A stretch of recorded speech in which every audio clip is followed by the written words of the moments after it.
này rất nhiều lần. Năng lực cạnh tranh của Thái Lan đang suy giảm. Nhiều ngành công nghiệp của chúng ta còn không đủ khả năng cạnh tranh. Những ngành dựa vào lao động giá rẻ thì Thái Lan đã mất lợi thế từ lâu. Trong khi đó, việc thu hút đầu tư vào các ngành có giá trị gia tăng cao cũng ngày càng khó khăn hơn, bởi rất nhiều quốc gia đều muốn đi theo mô hình phát triển tương tự. Điều này khiến mức độ cạnh tranh trên phạm vi toàn cầu trở nên rất khốc liệt. Đó là vấn đề thứ nhất. อันดับ 1 อันดับ 2 ก็คือ SME ของเราเนี่ยที่เรียกว่าเป็นสัดส่วนใหญ่ของธุรกิจนะคะของเศรษฐกิจไทยเนี่ยก็เผชิญปัญหา Thứ hai là khu vực doanh nghiệp vừa và nhỏ, vốn chiếm tỷ trọng lớn trong nền kinh tế Thái Lan, đang gặp khó khăn trong việc thích ứng với những thay đổi của môi trường kinh doanh. Thứ ba là cơ cấu dân số. Thái Lan đã bước vào xã hội già hóa. Lực lượng lao động của chúng ta không còn trẻ như Việt Nam nữa, trong khi tiền lương cũng đã tăng lên đáng kể.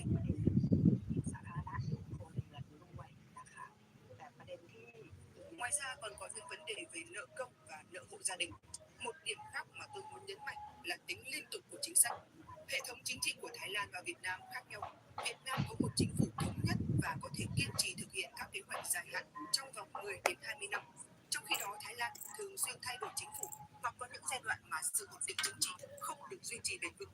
Điều này có thể ảnh hưởng đến quá trình thực thi chính sách phát triển kinh tế. Trong bối cảnh quy mô kinh tế của Thái Lan đang dần tụt hạ hoặc liên tục bị các nước khác vượt qua, điều đó sẽ gây ra những tác động tiêu cực gì? Việc Thái Lan tăng trưởng chậm trong thời gian dài là một vấn đề đáng lo ngại. Khi tốc độ tăng trưởng thấp kết hợp với xu hướng già hóa dân số, gánh nặng đối với ngân sách và khu vực công sẽ ngày càng lớn.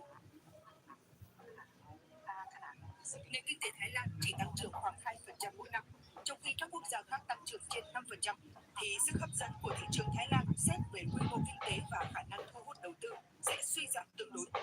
Đó là khía cạnh kinh tế.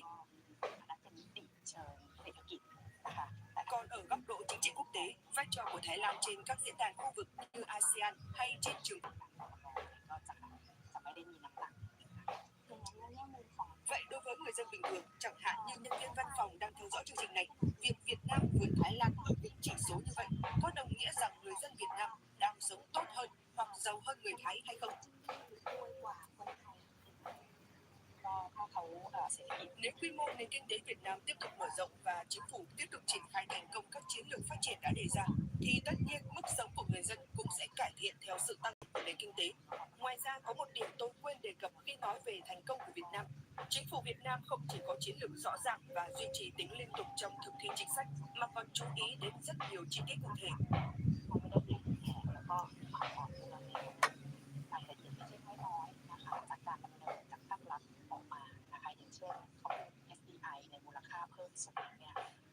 Ví dụ, khi thu hút FDI vào các ngành có giá trị gia tăng cao, họ hiểu rằng mô hình đầu tư nước ngoài trong tương lai sẽ không giống như trước đây, tức là nhà đầu tư chỉ đến đầu tư rồi mang phần lợi ích trở về nước của họ. Chính phủ Việt Nam đã đặt ra những yêu cầu rõ ràng rằng tiền lương của người lao động, bao gồm cả khu vực tư nhân, phải tăng lên theo thời gian. Nói cách khác, họ đảm bảo rằng thu nhập của người dân phải được cải thiện, với mức tăng khoảng 5 đến 6% mỗi năm. Trong khi đó, chi phí sinh hoạt cũng được quản lý để duy trì ở mức phù hợp.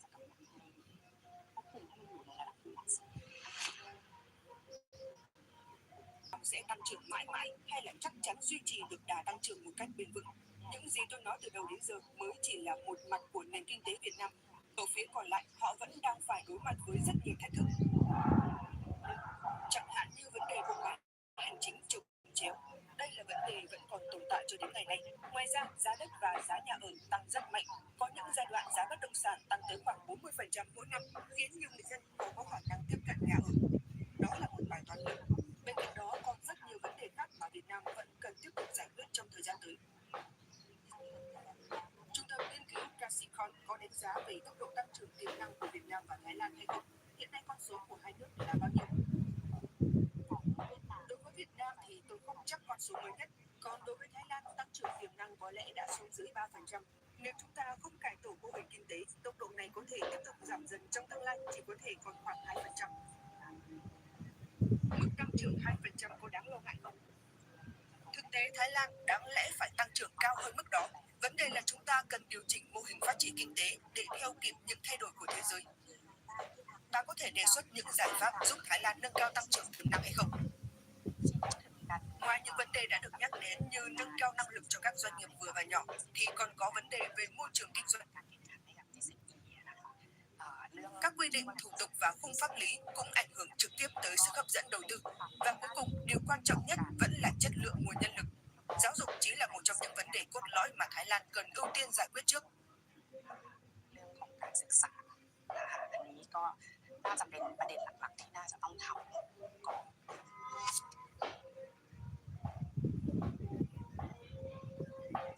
Thực tế, tất cả các quốc gia đều bị ảnh hưởng bởi chiến sự Trung Đông, đặc biệt là các nước châu Á. Bởi cuộc khủng hoảng này không chỉ đơn thuần là một cú sốc dầu mỏ, mà còn là một cú sốc về logistics, chi phí năng lượng và nguyên liệu hóa dầu đã tăng mạnh.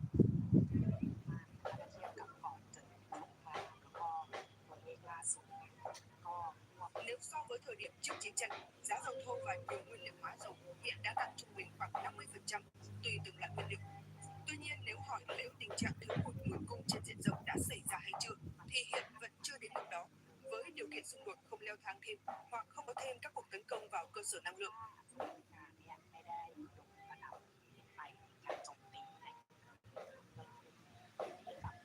Nhìn chung, các quốc gia châu Á đều là nước nhập khẩu năng lượng ròng nên đều chịu tác động.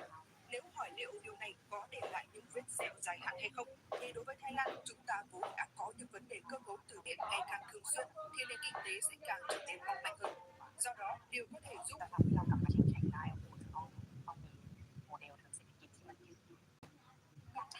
Tôi muốn hỏi thêm về chiến lược đối ngoại của Việt Nam. Theo bà, Việt Nam thúc đẩy quan hệ với nhiều quốc gia khác, trong đó có Thái Lan, đóng vai trò quan trọng như thế nào đối với tăng trưởng kinh tế của Việt Nam? Đây cũng là một yếu tố quan trọng. Chính phủ Việt Nam đang triển khai song song hai hướng đi. Ở trong nước, như tôi đã nói, họ có chiến lược phát triển rõ ràng, biết mình muốn tăng trưởng bằng động lực nào, duy trì được tính liên tục trong chính sách và luôn rút kinh nghiệm từ những hạn chế trong quá khứ để điều chỉnh.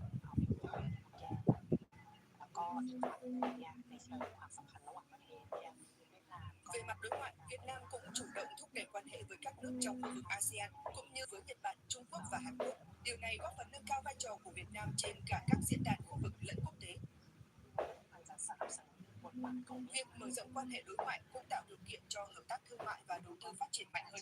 Bởi suy cho cùng, Việt Nam vẫn cần dựa vào dòng vốn đầu tư nước ngoài, cũng như thương mại quốc tế để duy trì tăng trưởng. Việc lãnh đạo Việt Nam gần đây sang thăm Thái Lan có thể cũng nằm trong định hướng tăng trưởng hơn nữa quan hệ hợp tác kinh tế giữa hai nước trong tương lai.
And perhaps the most striking event, again, is that after multiple threats of devastating action against Iran, overwhelming attacks, uh, strikes on Iran, all following the sequence of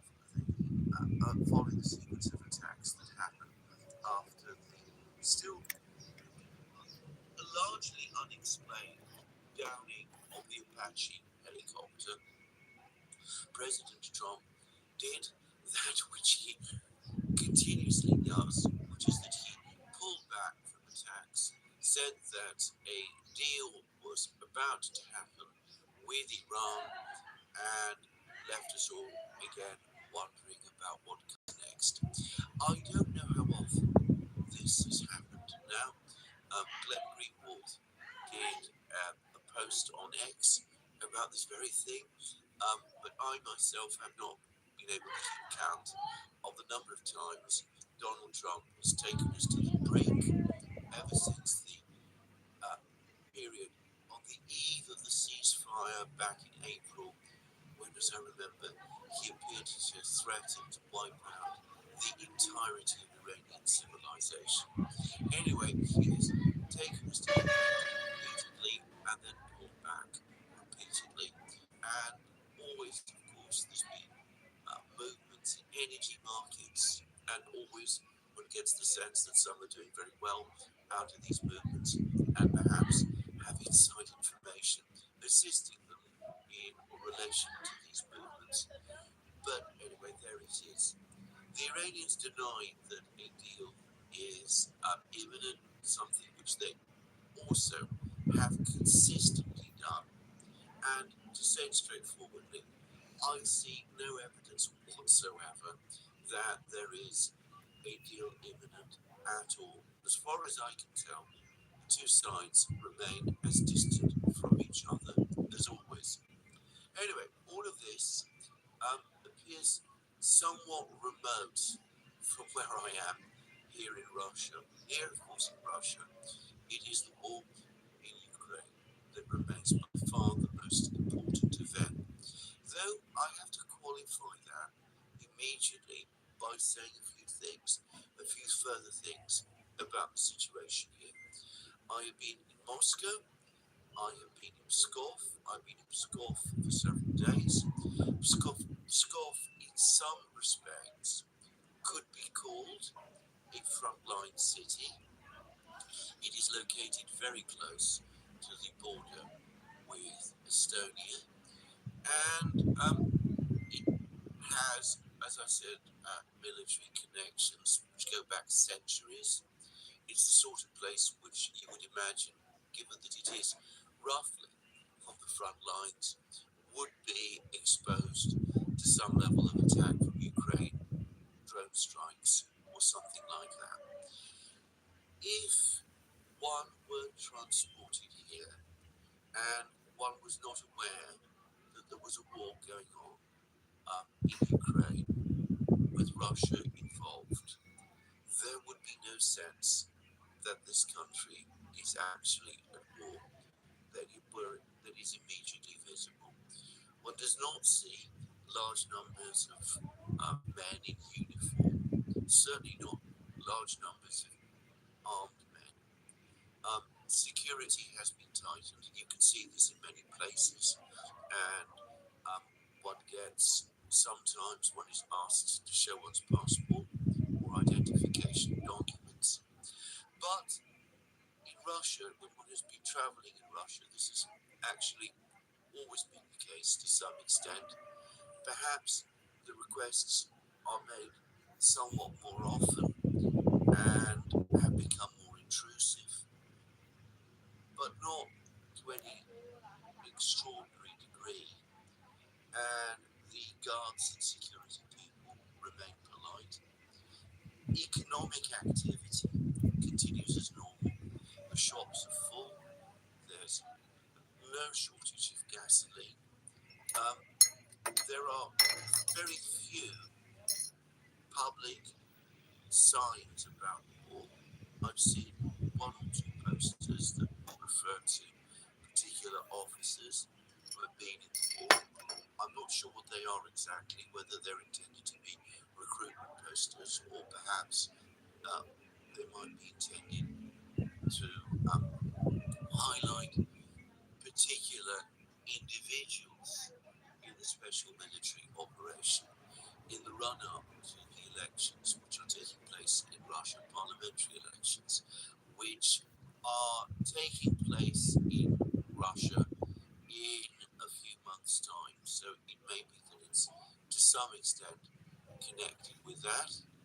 I'm not sure. But anyway, there is very little visible, obvious sign, as I said, that this country is at war. And no sign, no indication at all, by the way, that would lead one to think that there have been enormous casualties on anything like the kind of scale that the Western media are reporting, that Western governments apparently believe, and which the Ukrainians themselves say. If anything like that is happening, then it is being very, very well disguised.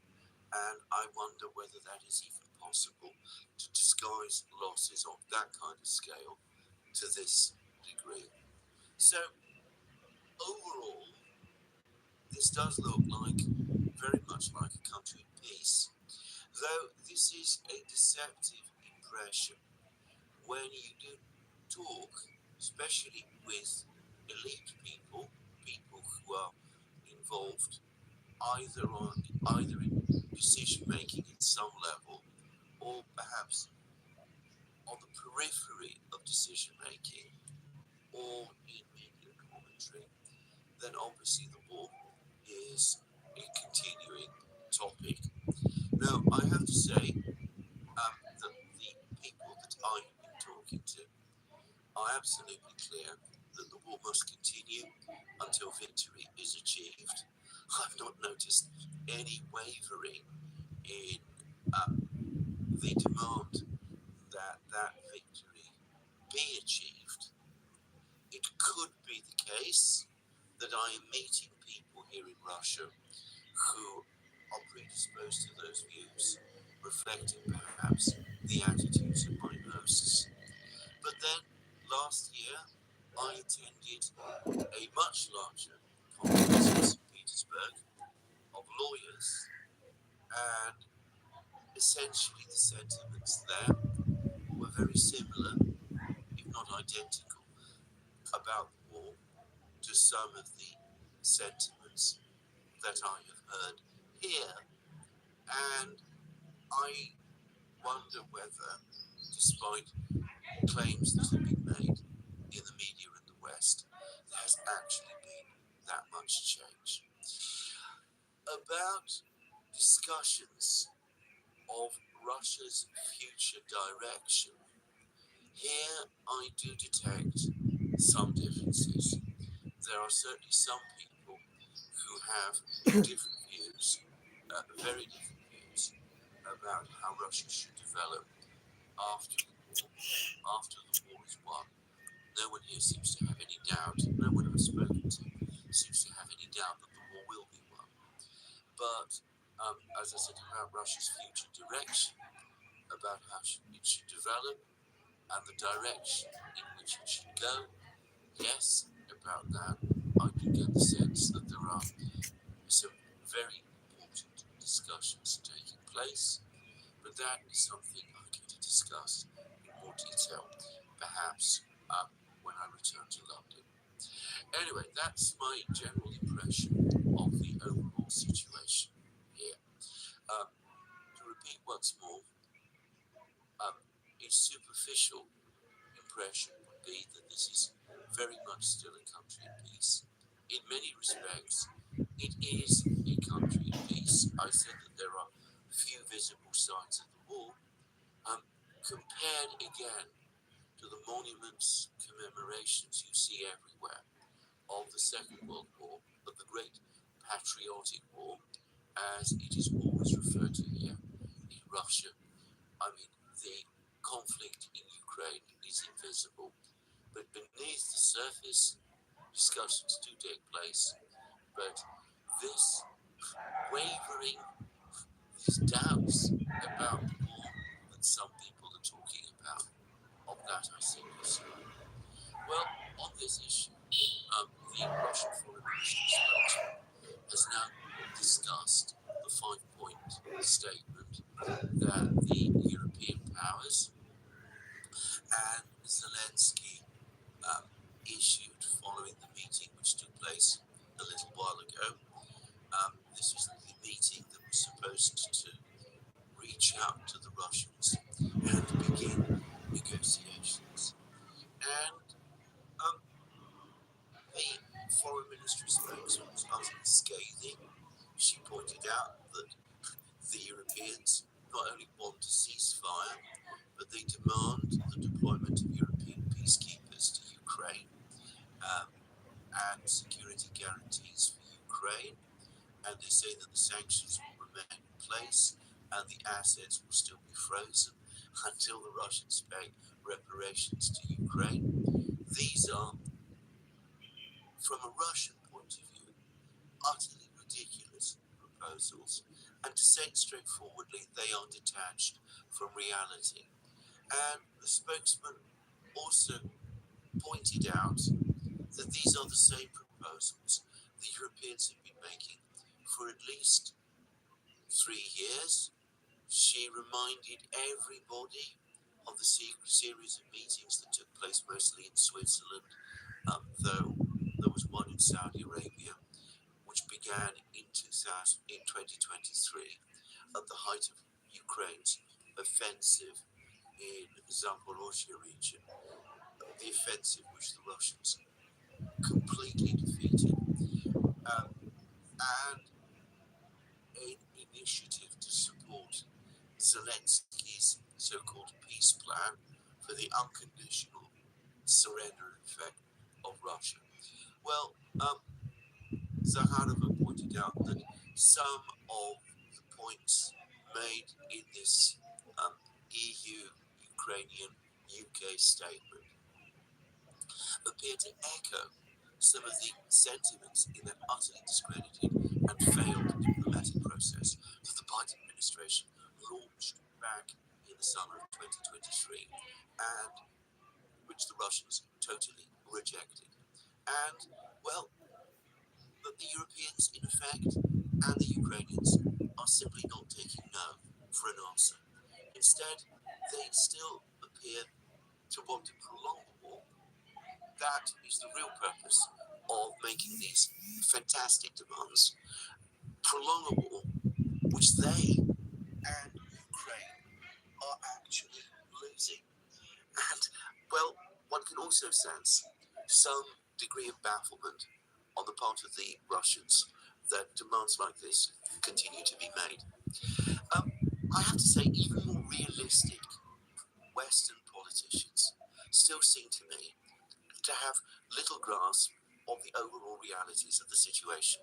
In Germany, Sigmar Gabriel, who used to lead the Social Democrats and who worked in coalition for a long time with Angela Merkel, and who was at one time Vice Chancellor, he has pointed out that the war might have been avoided entirely if Angela Merkel's proposal in 2021 at the last European Council meeting, which she attended as Chancellor back in the summer of 2021, if that proposal for dialogue and negotiations with the Russians had been accepted. This is, of course, before the special military operation took place.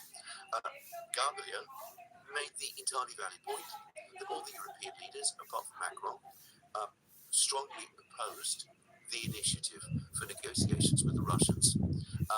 There was fierce opposition from Poland, some of the East European countries, the Scandinavians, and the Baltic states. And Merkel also faced staunch opposition from the then Prime Minister of the Netherlands, Mark Rutte, who is, of course, now NATO's Secretary General. Now, many of these people who back in the summer of 2021 were categorically rejecting negotiations with the Russians now admit that negotiations with the Russians are necessary. And Gabriel says, wouldn't it have been altogether better if Merkel's proposals for negotiations, which, by the way, in 2021 would certainly have been about Ukraine, but also about general security architecture in Europe, wouldn't it have been better if Merkel's proposal for negotiations back in the summer of 2021 had been accepted? We are now in Europe trying to get some kind of negotiations with the Russians going, but we're doing so. Gabriel did not say this, but the point was obviously there. We're now trying to do this from a far worse position than would have been the case in the summer of 2021. And one senses that perhaps one of the individuals that Gabriel might be having in mind here is indeed Mark Rutte, that this might be some sort of a rebuke to him. But then Gabriel went on to say that the European Union does indeed need to appoint a chief negotiator, and he again pushed Angela Merkel as that person. I don't think Gabriel or the Europeans in general understand the extent to which Merkel's credibility in Moscow has completely collapsed, and Putin's current feelings about her. Putin believes, in fact, he harps on it, he comes back to it again and again, that Merkel deceived him over the Minsk II agreement, that the agreement which Putin thought provided the roadmap for the resolution of the Ukrainian crisis was really, as it turned out, and as Merkel supposedly admitted, nothing more than a device to try to get Ukraine rearmed. And Putin believes that Merkel was central to that deception, sending a person about whom Putin has these feelings and these thoughts to Moscow as the EU's chief negotiator seems to me to be strange, to say the least. Anyway, there we go. That's the Europeans. That's their world that they inhabit, one completely detached from reality. In Britain, of course, we're at a further level again.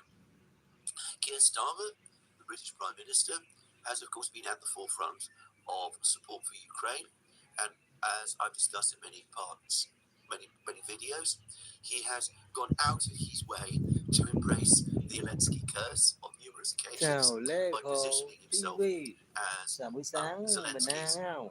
foremost ally, and has also publicly, very Phê cà publicly, pháo sáng sớm đi chưa? embraced Zelensky many times, including outside the front door of 10 Downing Street.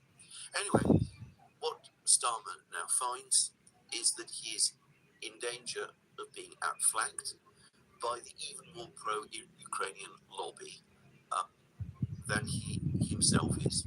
He is, of course, already in deep political trouble, to put it mildly. There are questions about how long he can Đang uống cà survive as phê. Prime Minister. It's universally believed that if his rival, Andy Burnham, wins a Macclesfield by-election in Greater Manchester and is returned to Uống nước Parliament, trà chanh ha. then Burnham will bring a Mình đang uống cà challenge phê. against Starmer for the leadership. Indeed, Burnham has essentially said as much. So, given that Starmer is intensely unpopular here in Britain, and given that the Labour Party itself has come to realise that he is deeply unpopular and is going to lead Britain, the Labour Party is, Cảm to ơn. an overwhelming defeat in any Bạn cũng election vậy nha. in which he's still leading the Labour Party. Well, given that all this is so, Starmer's position, already badly weakened by the Mandelson scandal, is now becoming very, very, very Chào anh fragile Đơm Đơm. indeed, and no one that Gửi I lời know chào đến anh expects Đơm to remain Đơm. Prime Buổi Minister for very sáng long. nhân lành.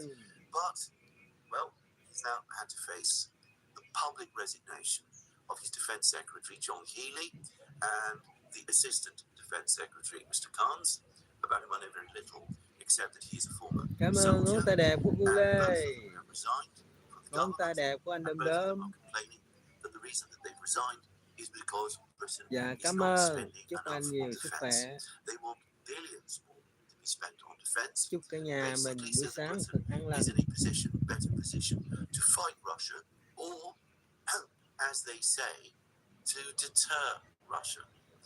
Now, the unreality in all of this is, it seems to me, very much on the Healy Khan's side.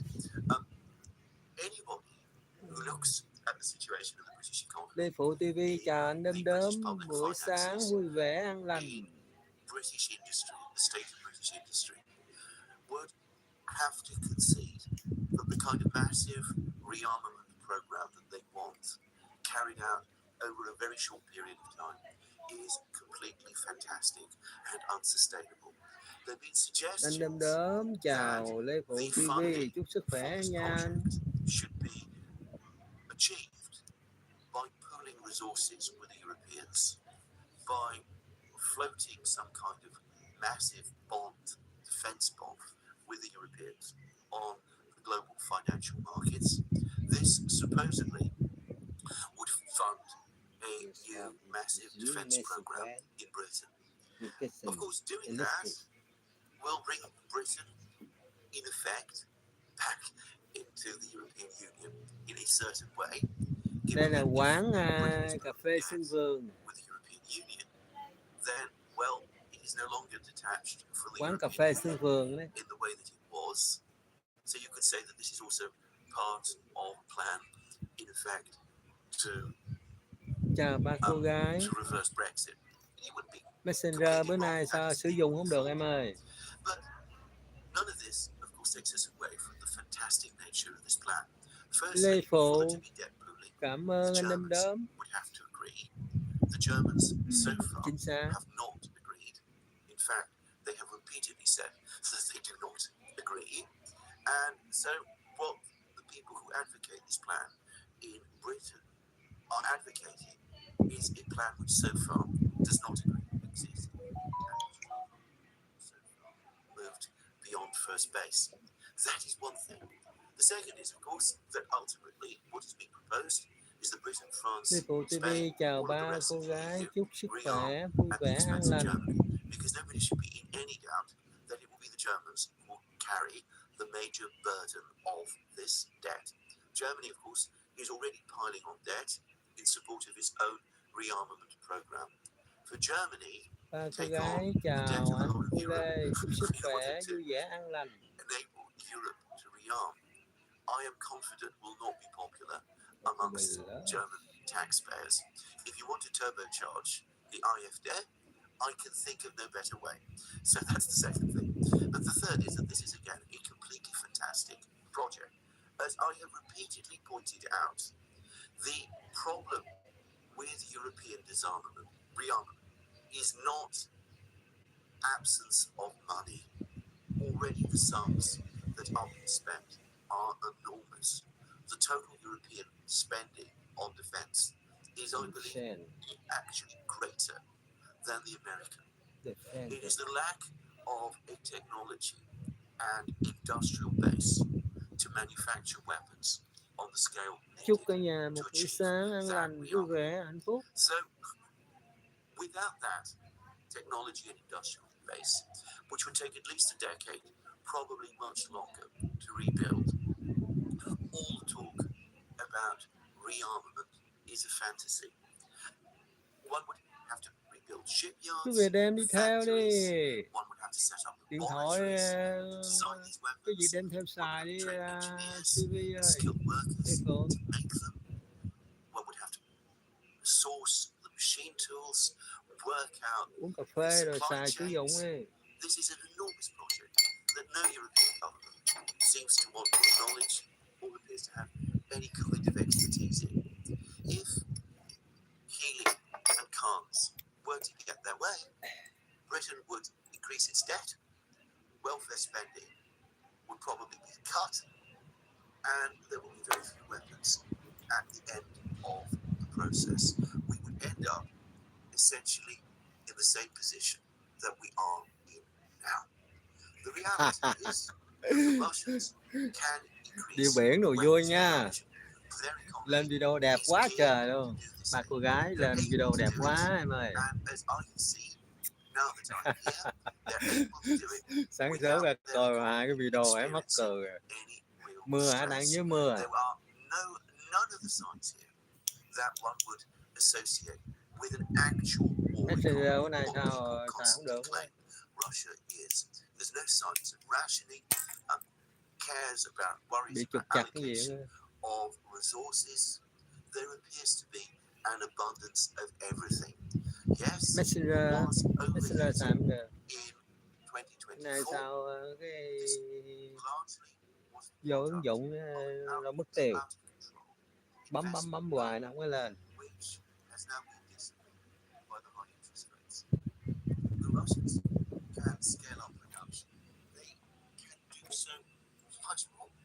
If they really were to transition to the war economy that people claim that they have, well, the level of weapons production here would be Ồ off the thế à. scale, at Vậy least là by European trục chặt rồi. terms. Trục chặt kỹ thuật. And the Russians can do it. And by the way, the resolve to do it, if the need arose, in my opinion, absolutely does exist. Trục chặt kỹ thuật rồi. Cái thằng quỷ lúc kỳ Trinh này đăng video gì đâu, ba cái AI không? Khùng chết cha rồi. Nặng lắm rồi. Nó đâu có đi ra ngoài nó quay video được như ba cô gái đâu. Ba cô gái quay video đẹp quá trời, cảnh đẹp quá.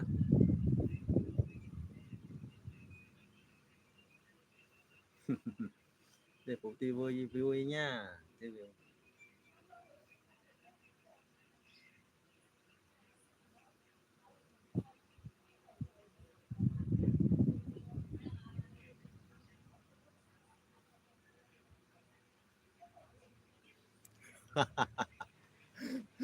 Em là con gái là khác, con gái người ta quay làm kỷ niệm là khác, còn đàn ông rồi phải ra đàn ông chứ.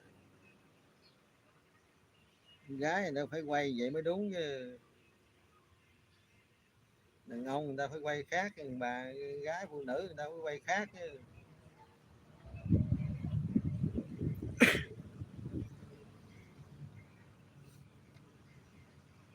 Cảnh biển dưới đẹp quá trời, cái ao điện gió, thấy điện gió.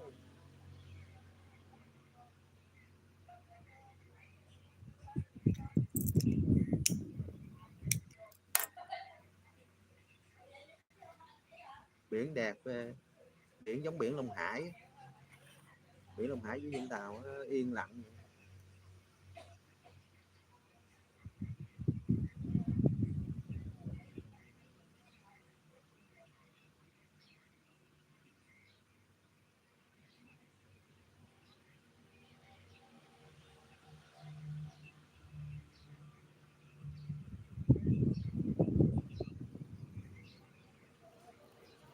Phụ nữ người ta quay về video vậy là đúng rồi,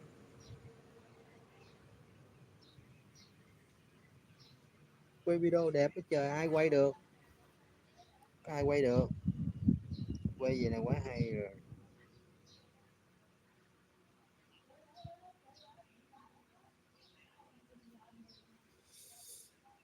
Đẹp quá, quay video đẹp.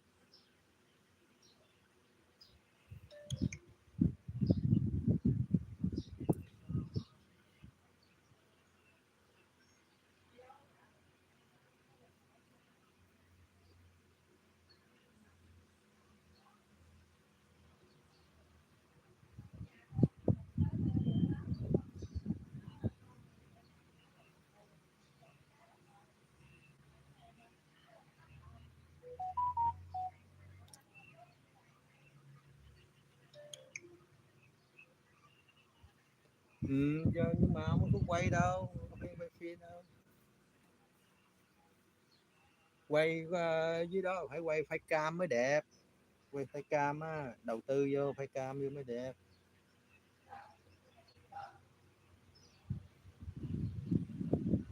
Biển ở Bình Thuận phải wifi cam mới đẹp.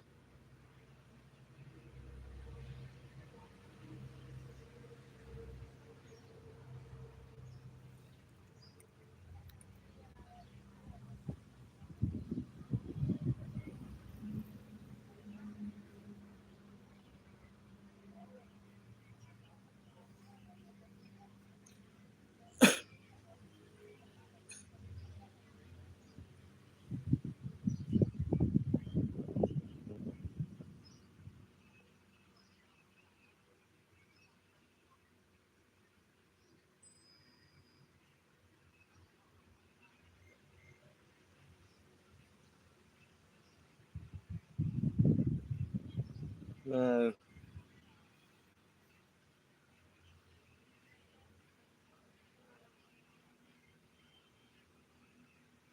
ừ, vâng vâng. Bài bài ba cô gái. Lê Phụ TV bài ba cô gái luôn nha.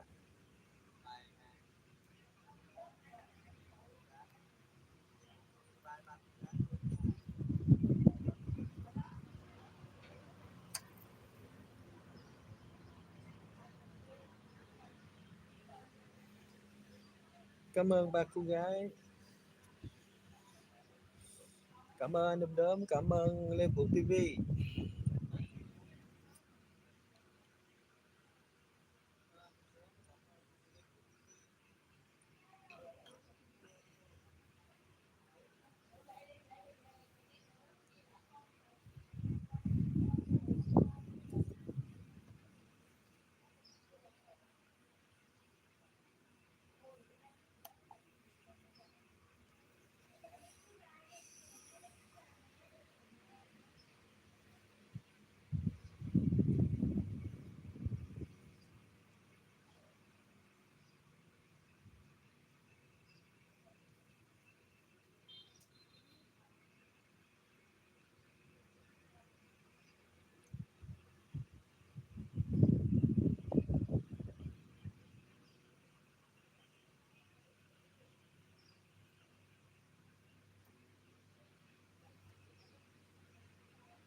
Thoải mái hả? Lê Phụ TV thoải mái.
Peter, how are you? I'm doing well. How are you? I'm great. You know the question. I think there's no need to even ask the question. What's happened? Favors the Russians will become even greater. Now, I say all of this.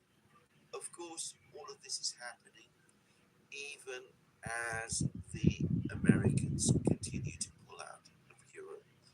And apparently there are more reports of the United States Ăn rồi Lê Phụ ơi. fighter jets now from Europe. And the US Sáng ăn tôi uống rượu. forces Ăn uống rượu, phái ăn uống rượu á. presumably in order to support this Ăn rượu vô quán decision, and I uống believe cà phê. it is not just an administration decision, Rỗi lên it's a live decision luôn. supported across the Pentagon. Anyway, Jared Grinkovich has said that in fact there is no threat from Russia. The United Ăn States đi, is seeing ăn buổi sáng no quan trọng á. evidence that the Russians Dân lao really động mà are ăn buổi thinking sáng quan trọng. about attacking Europe at this time, which is of course exactly what the Russians, President Putin, for example, the Russians themselves repeatedly say. Anyway, I say all of this, that seems to be the situation at the moment in Britain. As I said, a lot of fantasy, not just Britain but in Europe, a lot of fantasy, a lot of conjuring, a lot of talk about the disastrous situation that Europe is in and the need to rearm to counter all the enormous threats to European security that supposedly exist.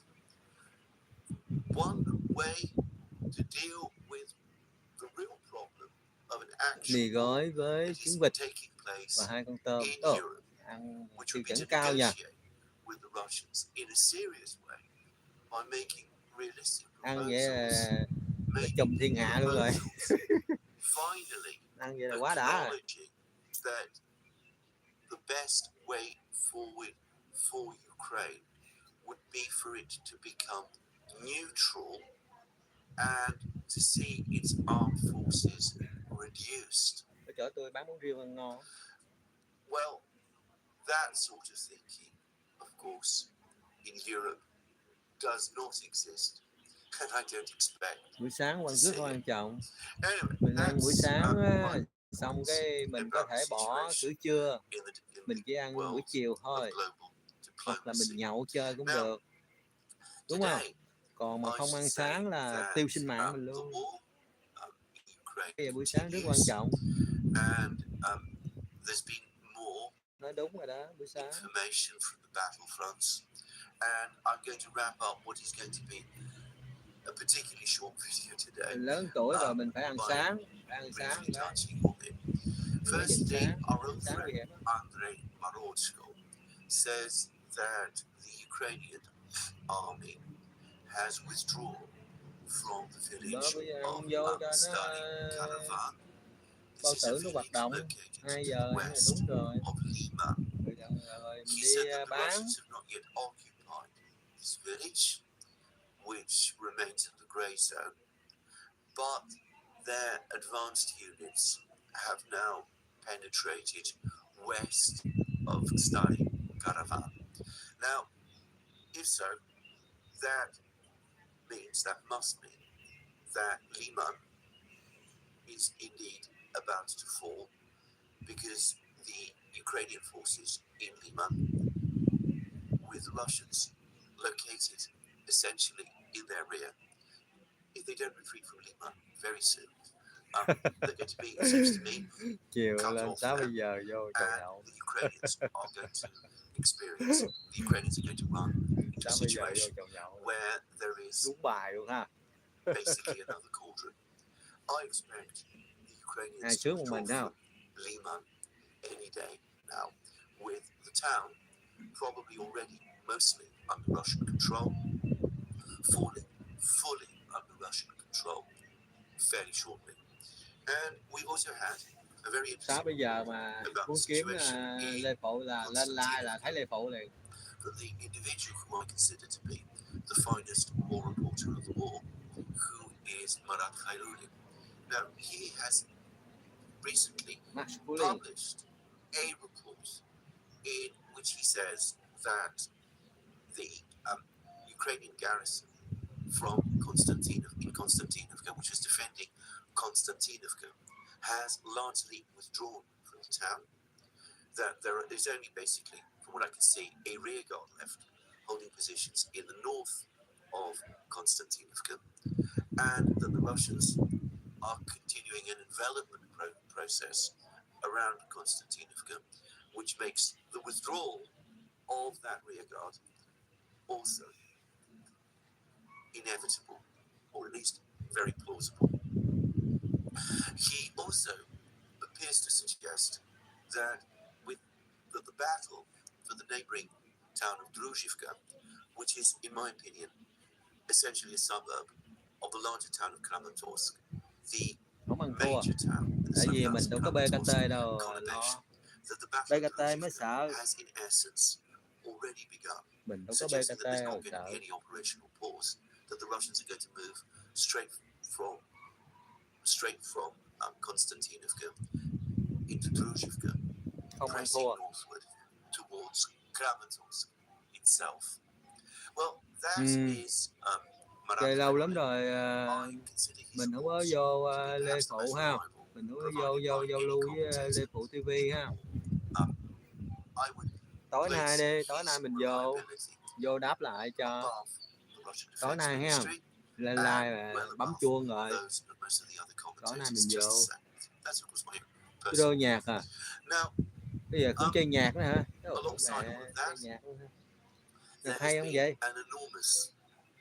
Discussion of the state of the war on the front lines by the superb blogger who publishes under the name Events in Ukraine. Tháng được $100 không? Tháng được $100 Lê Phụ. Against the entire argument that Ukraine is in effect winning, that the tide has turned.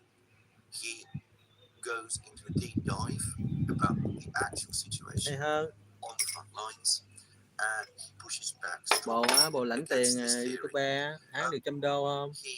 Hay hơn. Makes the point that the Russians actually appear to have drone dominance on the front lines.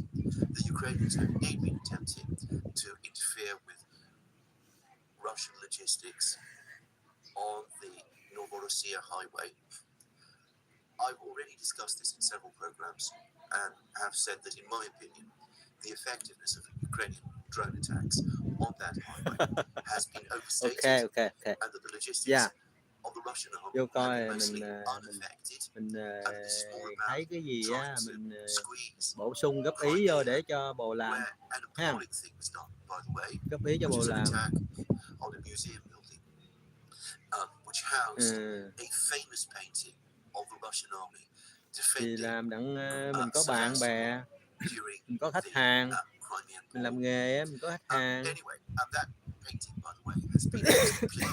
Như anh đam mê đó, ảnh bây giờ khách hàng nhóc luôn, rắn, anh đam mê rắn á, anh nhóc luôn. But anyway, it seems to me that the Ukrainian objective has been to squeeze Crimea and its population rather than really. Ở đây coi video của TV ha.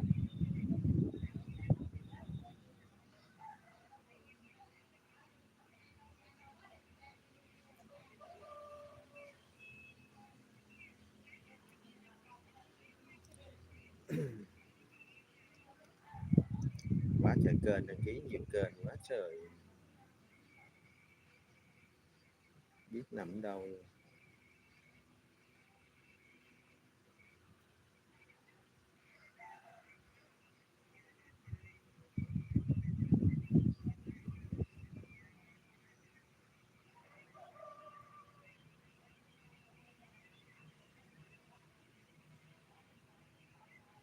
Disrupt the situation of the Russian army in Zaporozhye region, where the Russian army, for the record, appears to be arms towards Orechov.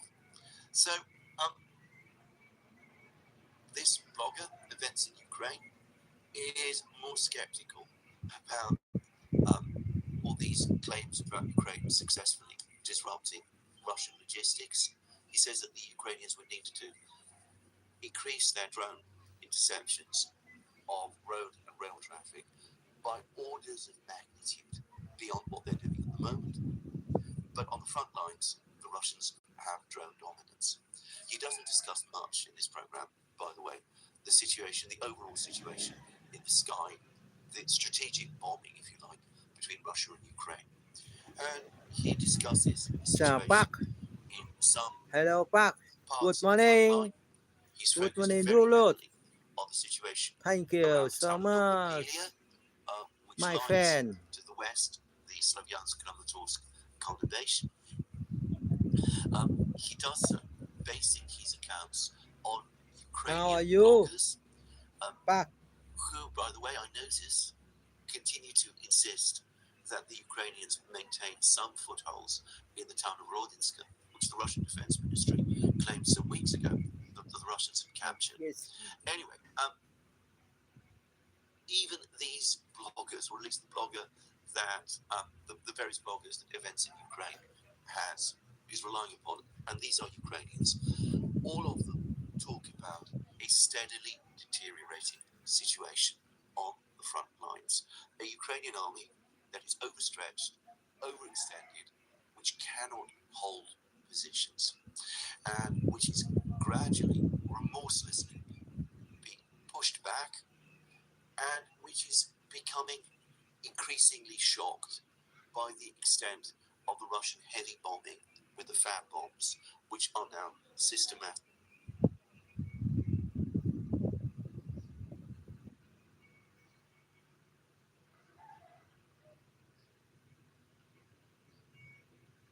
Bữa gà khá bao nhiêu người xem, có 100 người xem không?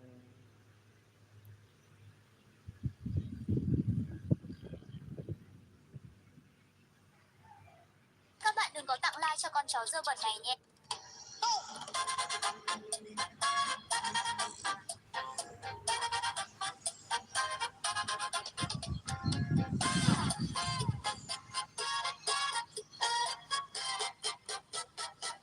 Chiều chẳng kịp vút ngang qua phố.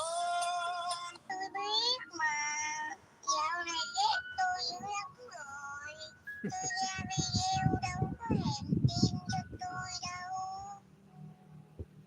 Tôi biết mà, dạo này ghét tôi dữ lắm rồi. Tôi ra video tôi biết mà, dạo này ghét.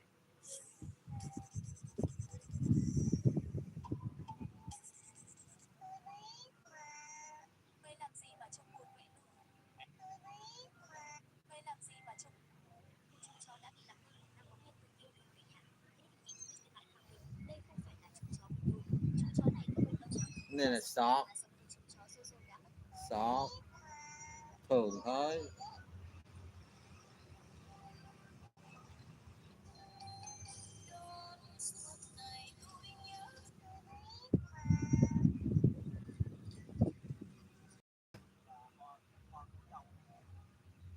Sọt thường thôi.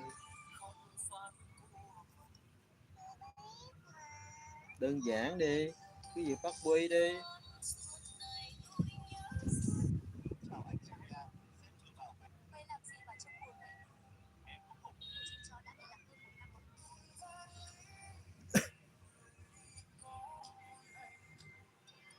Đó là sọt, video ngắn, sọt.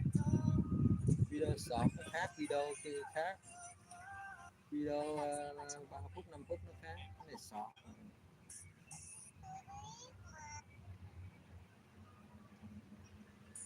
Sọt phải cả triệu, 10 triệu 10 triệu lượt xem á, là mới ấy mới nhiều ở đây. Còn xem video 5 phút trở lên thì nó tính tiền khác, tính lượt khác, tính ngàn lượt xem là nó có tiền rồi, là có $1 rồi. $1. Xem video dài mới có tiền, sọt lâu lắm, sọt phải 10 triệu trở lên mới tính. Tí ơi, BKT mà không hiểu gì với trời.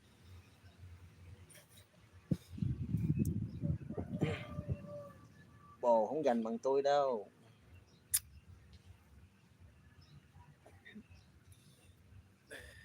Nên cái chính sách YouTuber này, một bụng đây nè, muốn làm gì một bụng nè, tôi là một bụng đây. Video dài mới lấy gạo của IT ngon, video mà có lượt xem nhiều nó còn đã nữa, mới có thu nhập cao. Còn video dài mà không có người xem là không có thu nhập, phải 1.000 cho người trở lên mới được, mới tính tiền. Còn short thì nằm mơ đi, short 10 triệu làm sao mình đạt trình độ đó. 10 triệu lượt xem, bạn nhắm bạn làm video short 10 triệu người xem không? Xem video short của bạn không, đúng không? Mình đâu có trình độ đó đâu, phải bồ á, mấy cái tay YouTube bồ á, bồ á mới làm được. Mấy cái video short của bồ thường quá, sao mà lụm được. Chỉ có người ta xem vậy thôi chứ đâu có ngon. Bên BKT là phải hàng chục trăm ngàn cho lên mới giữ.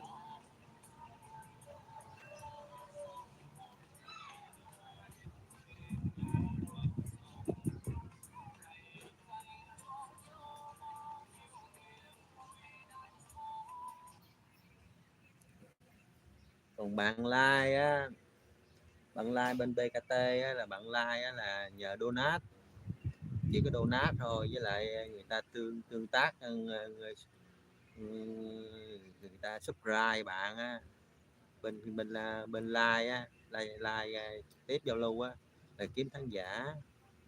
Còn tôi là khác, kênh của tôi là khác, bạn đừng có so với kênh tôi là không có được. Kênh tôi là kênh chưa có BKT là không có tính. Kênh tôi gì dễ gì BKT, tôi đâu có làm BKT đâu tính. Bồ đã BKT rồi là phải làm như vậy mới đạt yêu cầu của IT, mới đưa kênh bạn lên. Kênh của bạn mới làm mấy video short nó thường quá, nó đâu có đề xuất cho tôi xem đâu, không có thấy đề xuất đâu. Kênh của bạn nó đâu có đề xuất cho tôi xem đâu, mặc dù là tôi bấm chuông luôn cũng không đề xuất cho tôi xem. Tại vì tôi đã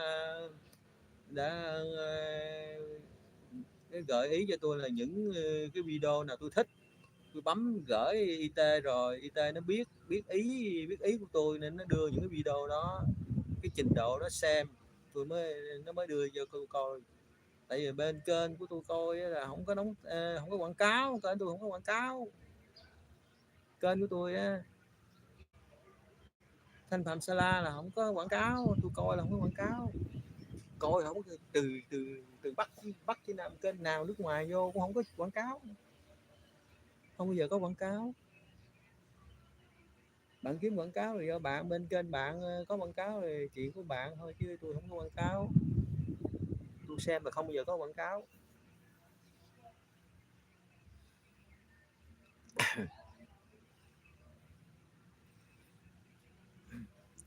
Sọt á là phải 10 triệu được xem. 10 bạc bạn đạt được khi mà vô YouTube Studio á, nó nó thống kê mà đủ cho bạn 10 triệu rồi á, đã đạt cái mức đó thì bạn sẽ được tính tiền. Còn bạn chưa đạt được nó không có cho bạn vô cái mục đó, chưa tính tiền cho bạn, chứ tính video của bạn thôi, tính tiền video bạn thôi. Tổng cộng video của bạn đã coi nhiều á, tính tiền video thôi. Chừng nào mà short mà đạt đến 10 triệu á, mới bắt đầu nó mới tính tiền bạn, hiểu không? Đó là vậy.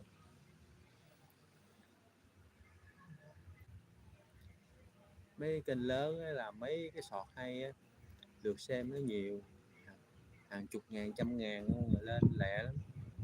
lên 10 triệu làm, còn bồ mới có mấy trăm mấy ngàn mấy chục ngàn sao rồi lên nổi 10 triệu biết chừng nào, mấy năm trời mới được 10 triệu.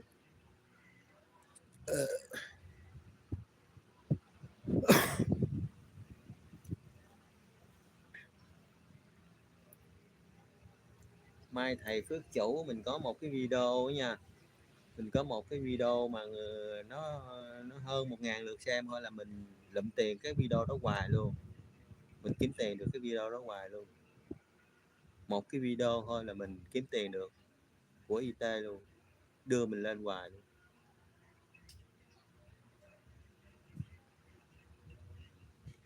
Không được, video dài 5 phút âm nhạc cũng không ăn thua, không ăn thua. Cái đó là cái trend đó là cái trend nó xưa quá, cái trend video nhạc ghép nhạc vô là xưa lắm. Phải phát mê phát kiến ra cái video nào mà về cuộc sống mình nó nói về cái vấn đề gì đó mình đọc lạ cho người xem á mới được, chứ video nhạc là bạn đi trend của người ta rồi cũng như không, trend của bạn cái nhạc của bạn không hay thì cũng như không à, đâu có ăn đâu, cái trình bạn ghép nhạc vô cũng đâu có hay, nhạc là nhạc của người ta không phải nhạc của bạn đâu. Bạn thấy không, tôi lên sọt toàn là nhạc của tôi không, thấy không, đâu phải nhạc của người ta đâu, thấy không, bạn coi sọt của tôi toàn là nhạc của tôi không, âm thanh của tôi không,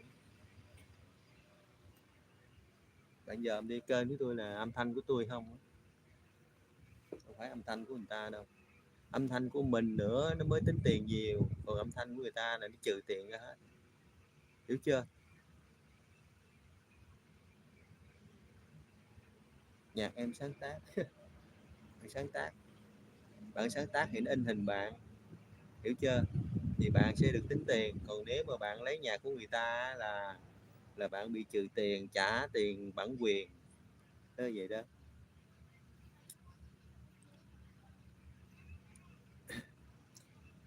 Em hát luôn cũng vậy, em hát mà đâu có thu hút khách hàng đâu, khán giả đâu có cần em nghe, cần bạn nghe hát mà bạn hát đâu, bạn đâu phải là Tấn Vũ đâu người ta phải like thích bạn, đúng không, mình phải có giọng ca độc đáo hay người ta mới xem mình chứ, mình làm video nhạc mình thấy hay nhưng mà người ta không hay rồi sao, cũng như không, cũng chất quất. Cái giọng ca mình là phải thiên phú mình mới làm video nhạc, giọng ca của mình gò gái ốc dến kêu mà hát vô làm video nó chày mạ hết cũng như không, thà không hát còn hay hơn thế. Nó bạn đừng có buồn, giọng ca mình hay mình chen xu hướng với người ta là được, mình đánh với người ta là được, giọng ca mình không hay mình không làm thế mất công mệt, làm cái khác, đừng có đu chen người ta, mình phải khác người ta, đu chen với người ta là chết, bởi vậy bạn kênh bạn đâu có đưa xu hướng cho tôi xem đâu, không có, không bao giờ đưa cho xu hướng tôi xem, tại cái trình của tôi xem video nó khác biệt nên YouTube đâu có đưa cho tôi xem đâu.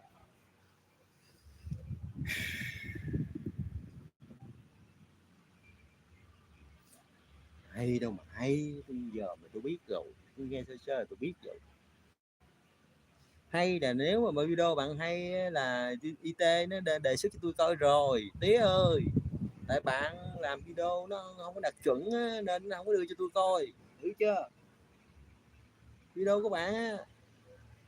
video bạn chưa đạt trình nên nó mới không đưa cho tôi xem đó ba, tôi xem toàn đến mấy video đọc không á, kênh tôi xem toàn video đọc không à, ở bạn vô video của tôi sao tôi xem được, nó đưa đâu không đưa, không bao giờ xem được á, trừ khi nào mà tôi vô tôi xem thôi, tôi một thị tôi vô kênh bạn tôi xem thôi, kêu là xu hướng đưa là xu hướng kênh bạn nó không có xu hướng video cho tôi xem, hiểu chưa, cái trend của bạn đi là cái lối mòn cũ của người ta đi hồi xưa đến giờ nên đâm ra nó không có hay, nên IT biết tôi là không có xem lối mòn nên không đưa cho tôi xem là như vậy đó, hiểu không,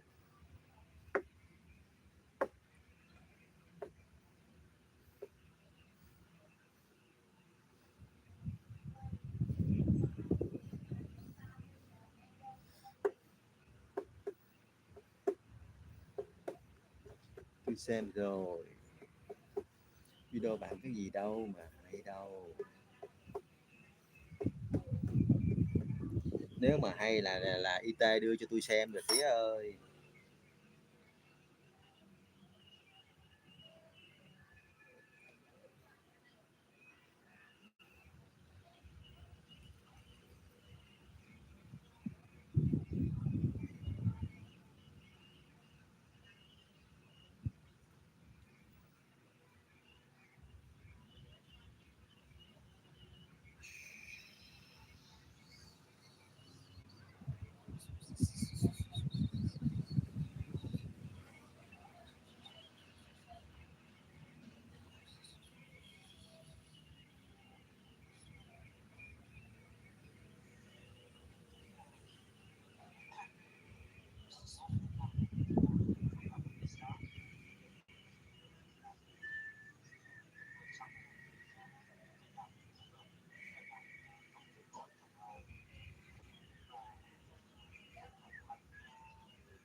Sam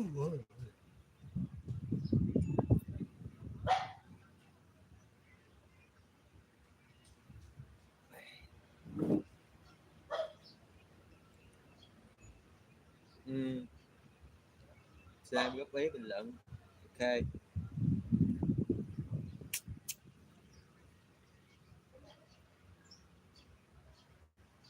Không được giận rồi nha.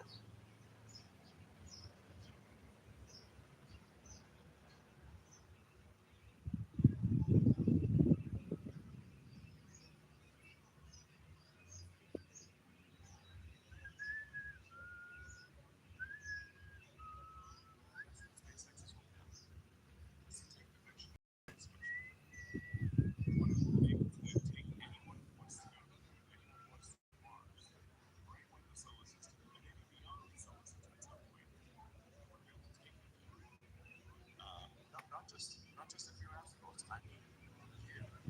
Literally you. There are always problems that are. There are always problems that are. There are always things that we wish to be better, that we want to solve here on Earth, and we should solve them.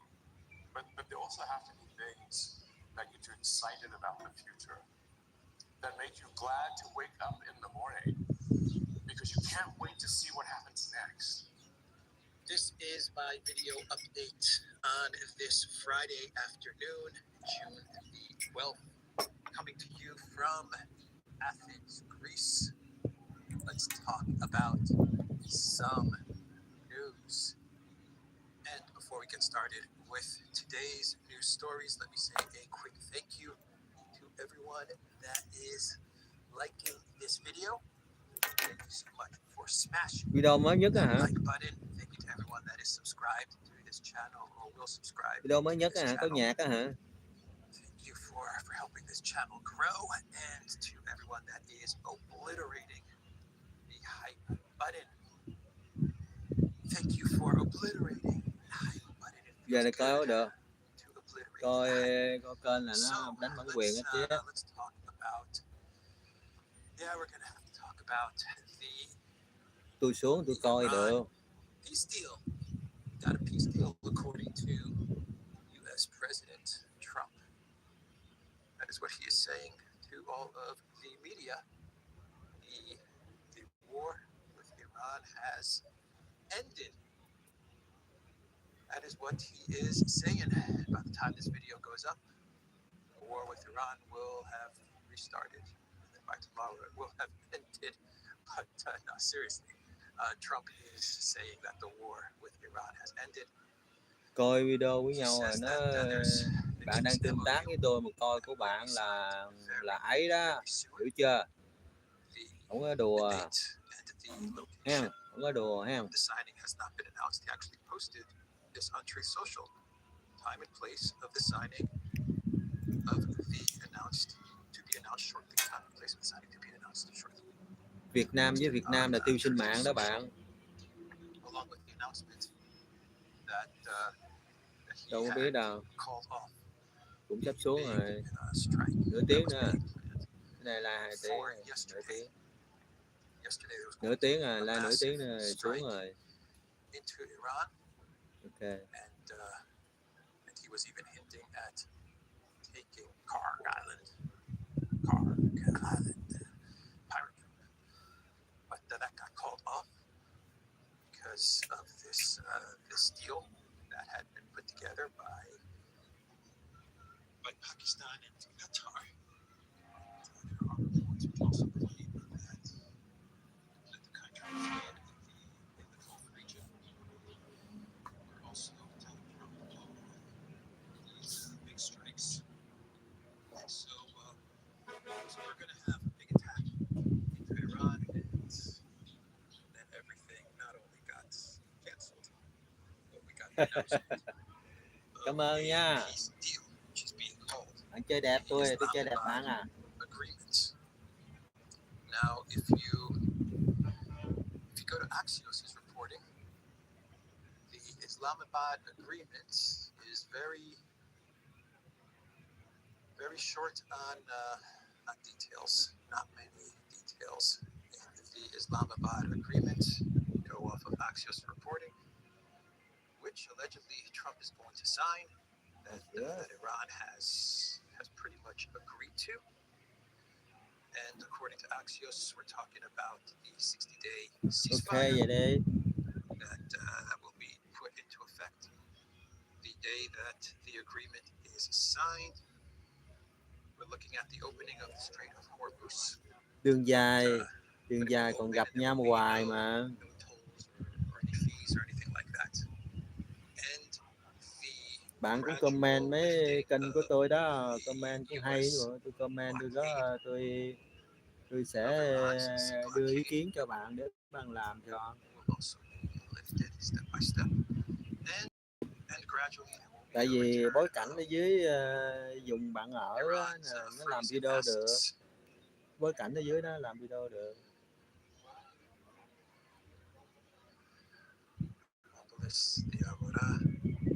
Cái vùng đó làm video được đẹp hay lắm á. Bạn có năng khiếu sáng tạo một chút là bạn sẽ làm được video. We are going back in time, everybody. Way back in time. So let's work our way down. And one second. Let me see here.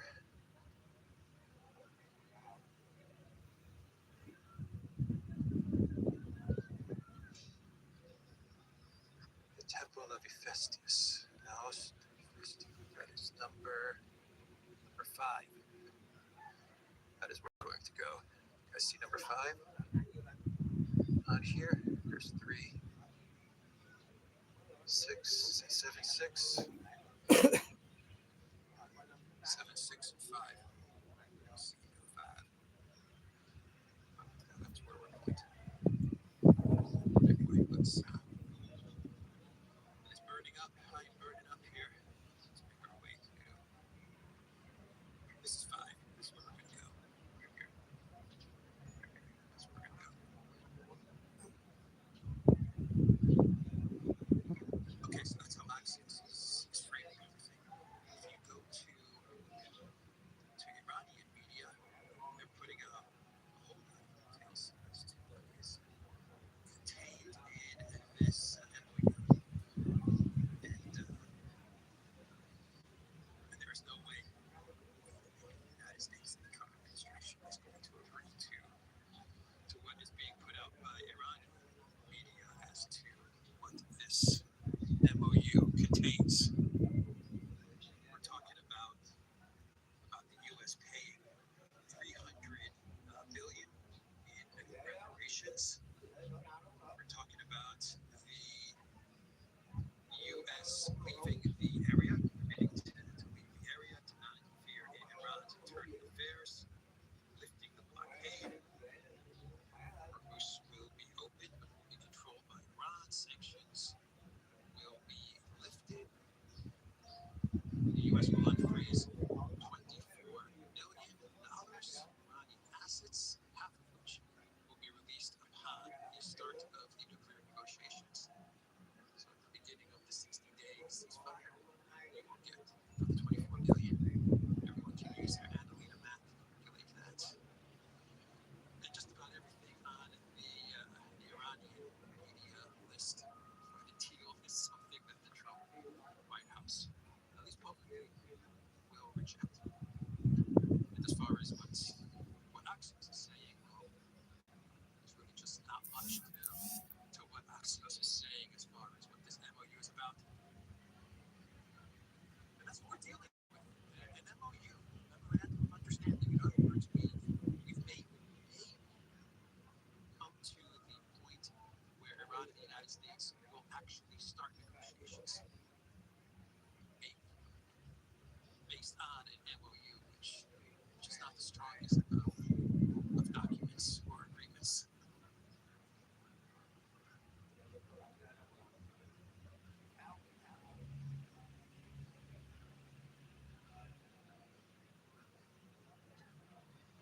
So that is the latest update with what is happening with the Iran. Wow, Peace you deal, right. calling it. Thank you so much. Final agreement. Well, the final Wow, final wow. agreement Thank you, until thank we you. get to Ngon ta negotiations. đẹp. That's Okay, what we're okay. talking about. Ngon ta đẹp. Sick. Thank you. Even Iran is saying they are admitting that we're getting close to something. The Iranian foreign ministry spokesman, he was not as optimistic as Trump, talking about the war ending and the deal is going to be signed any day now. But he did say in a statement the text has almost been finalized in its major parts. The problem is that the contradictory positions of the United States has always caused turbulence and disruption in the process. That's what the spokesman said. He stressed that Iran would not compromise on its red lines. Oh, the Iran list also includes, of course, a ceasefire and an end to the hostilities in Lebanon.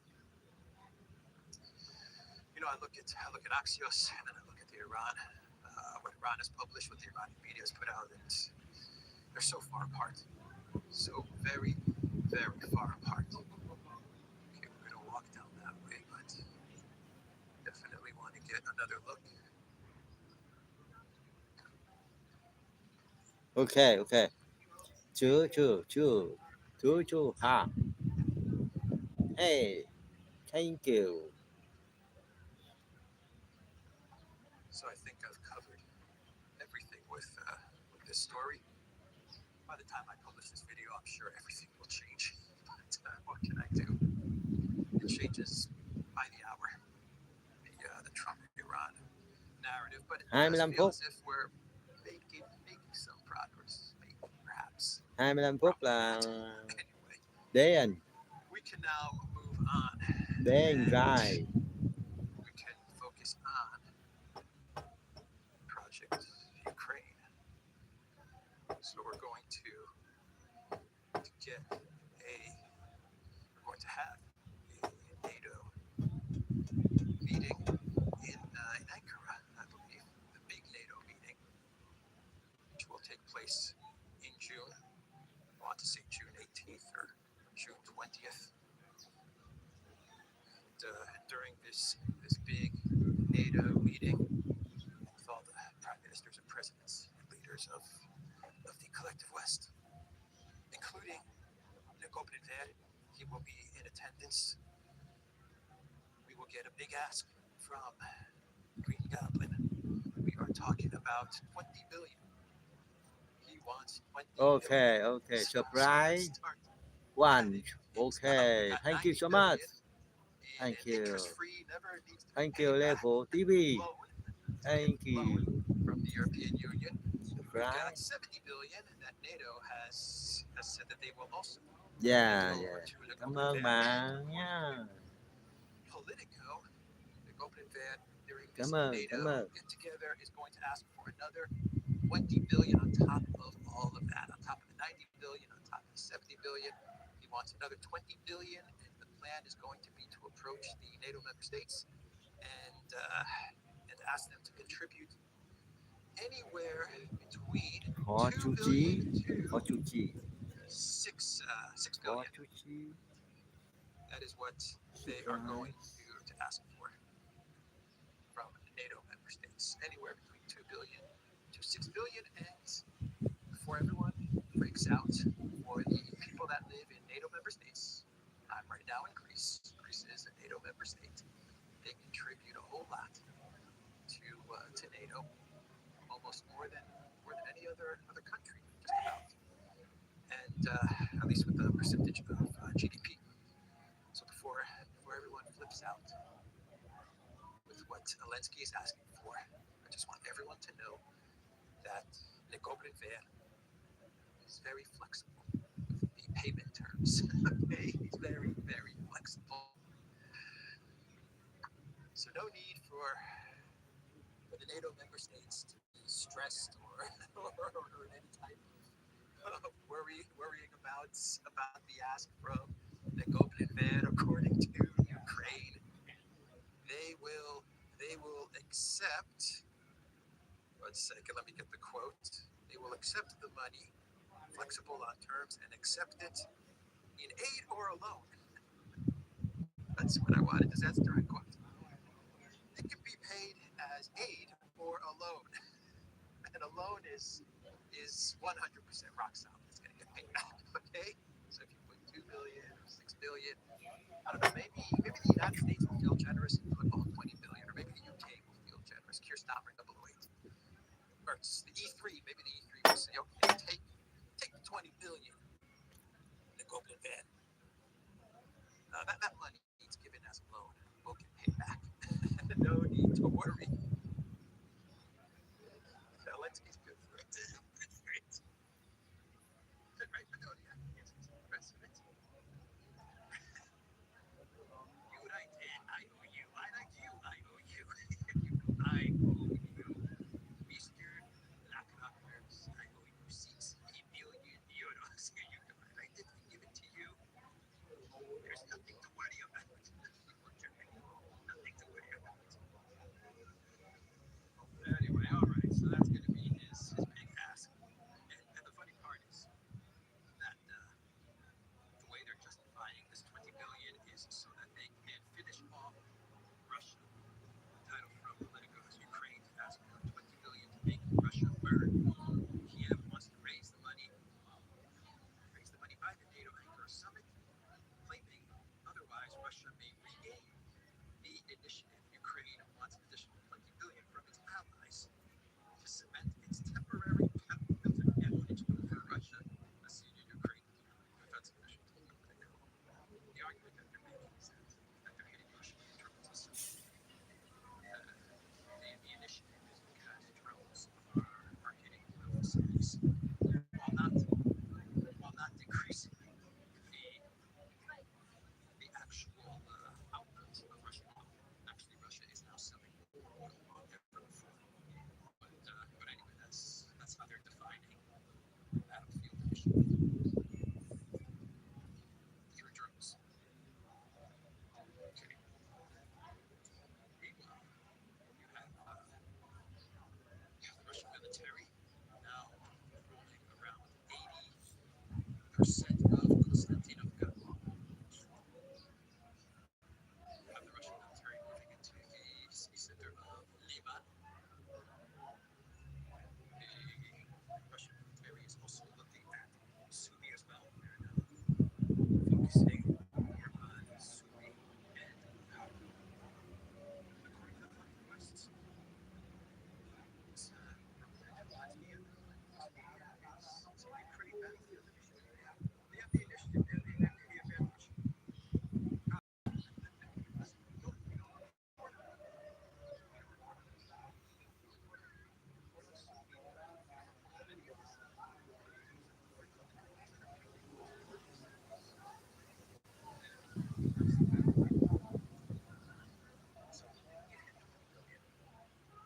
If you don't give it 20 billion, well then the advantage will be lost. The initiative will be lost. It just leaves 20 billion. 20 billion, the 70 billion, and the 90 billion. And that will cement the victory.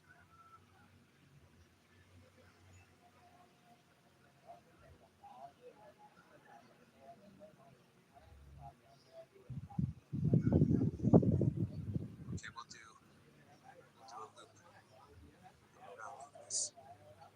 That's the plan. Maybe we'll go right. That's the plan. Okay, so we have Germany talking about preparing for war with Russia by 2029. Must be ready to fight. Germany Army Chief warns of rising Russian threat. To be prepared, we must be ready to fight, says Lieutenant General Christian Freuding. Christian Freuding is saying that by 2029, Russia might, probably, perhaps, prepare to attack NATO, maybe, possibly, perhaps. So Germany has to be ready for a war with Russia. And according to this military official, this is not German intel that is saying this. This is NATO intel. It's NATO intelligence, which is saying that all 33 NATO partners agree that Russia might have the capability to invade NATO partner countries.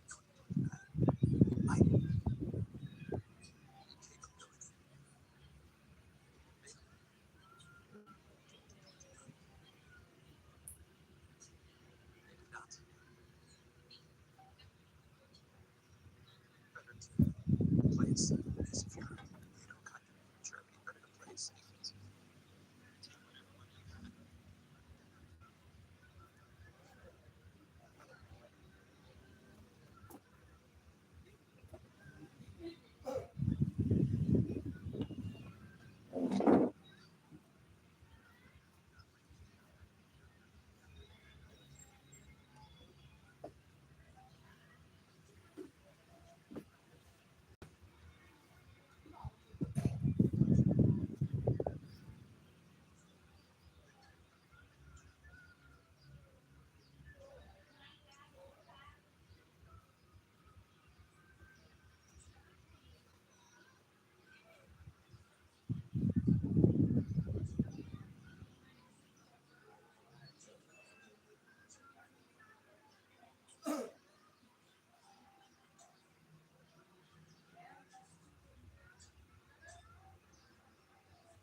Món nhà mà.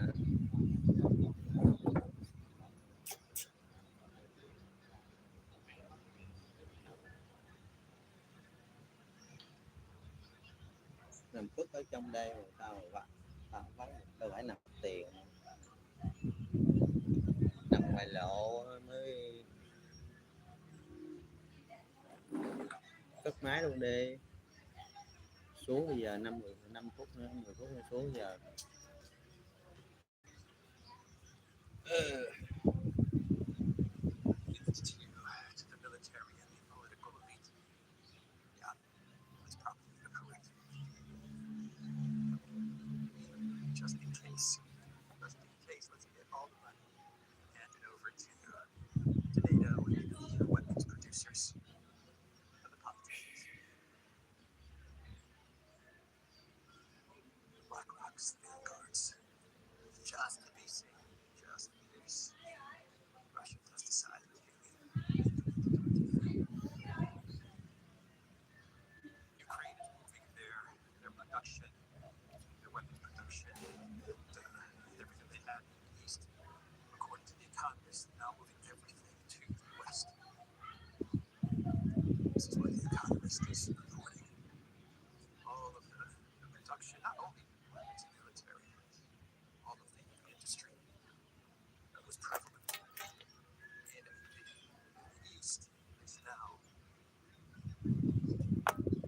being moved to the west.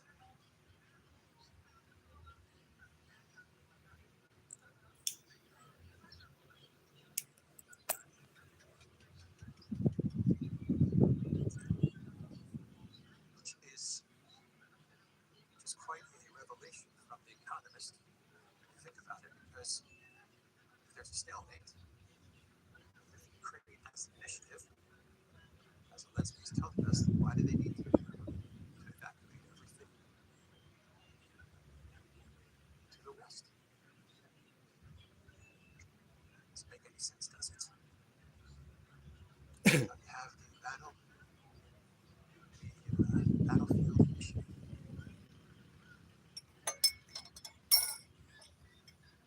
Why leave them? The only reason you leave is if the other side is advancing. The other side is advancing. You retreat.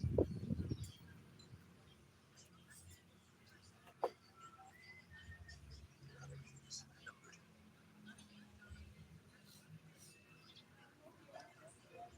HA191. Now we have to find part. HA192. So on and so. Okay.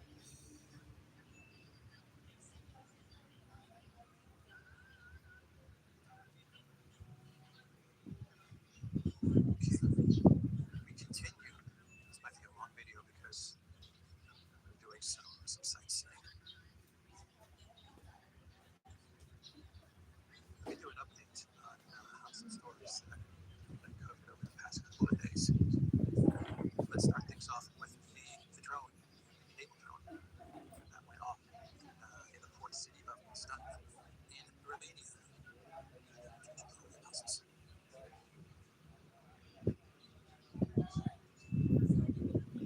So many analysts do believe that this was some sort of a false flag that was being prepared by the Golden Bay and his team of false flaggers, intel agencies, who knows who else. But the plan was probably, at least believe the plan, was to create a massive explosion, which would have created in Romania, Constanta. And it didn't work. It didn't work out. The naval drones got stuck. People started to video the drones, take pictures of the drones, and the whole thing just fell apart. That is what some analysts, especially many analysts, are now saying. So this was a false flag, a very big false flag, gone wrong. Remember the explosion in Lebanon? Something like that happened in Romania. This thing went off the way it was supposed to. But anyway, the update is that the defense minister of Romania is now telling Ukraine that in order to avoid naval drones over Romanian airspace, drones over Romanian airspace, or naval drones at the Romanian ports, what Ukraine should do is they should create the drones so that when they're 12 miles, 12 kilometers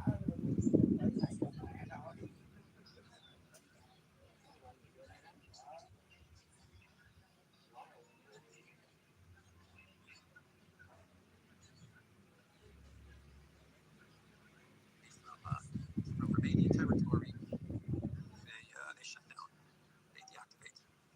Maritime drones can be programmed so that if control is lost, they are unable to enter Romanian territorial waters and will self-destruct once they are 12 nautical miles from the coast. For the naval drones, I imagine he's also talking about the drones that airspace as well. But in this quote, he's talking about that they will drill us 12 nautical miles away and have them self-destruct. How about Romania just telling open advantage to whoever else might have been involved in this? Do it in Ankara during the NATO meeting. How about just tell them, please no false flags. that could also be an option, right?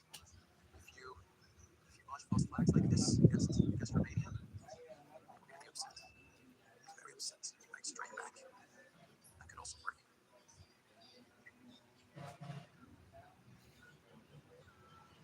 So let's update on stunning and brave. Stunning and sad. Let's update on stunning and sad.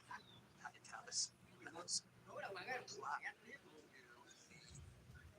the report that her office may be getting shut down. In countries in the European Union are very unhappy with the incompetence, the work of Stunning and Brave. They're now discussing shutting down her office, part of her office, maybe returning some of the diplomatic foreign policy power back to the individual member states, or maybe even folding some of the diplomacy under the Commission, under Anderson's. She might consolidate any more power. Consolidate her power under Caesar. The all-powerful under Caesar. Not ours. Enters the press. So the update is that Alice sent a letter to the 5,000 staffers at the Foreign Policy Office of the European Union. 5,000 people on staff working for Stunning and Sad. Alice defended the EU's foreign service after French paper questions its survival. So the whole rumor about shutting down her office originated from friends from a French paper. In an email sent by Politico, Callas, the Black's foreign policy chief, wrote to the 5,000-strong staff of the European External Action Service, insisting that it added value to Black. I would stress how much added value that we have provided to Europe as a team, especially at a moment of full-scale war raging in Europe. Callas, her email. She says that they're adding value to the European Union diplomacy. First of all, what diplomacy? Where's the diplomacy? And is adding value code for isolating the European Union, for angering China, Russia, the United States, India, and just about the entire global south? Is that adding value? What's the definition of adding value? Adding value by isolating the European Union. She has not been to my videos. Well, admit it. So did I.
some message there.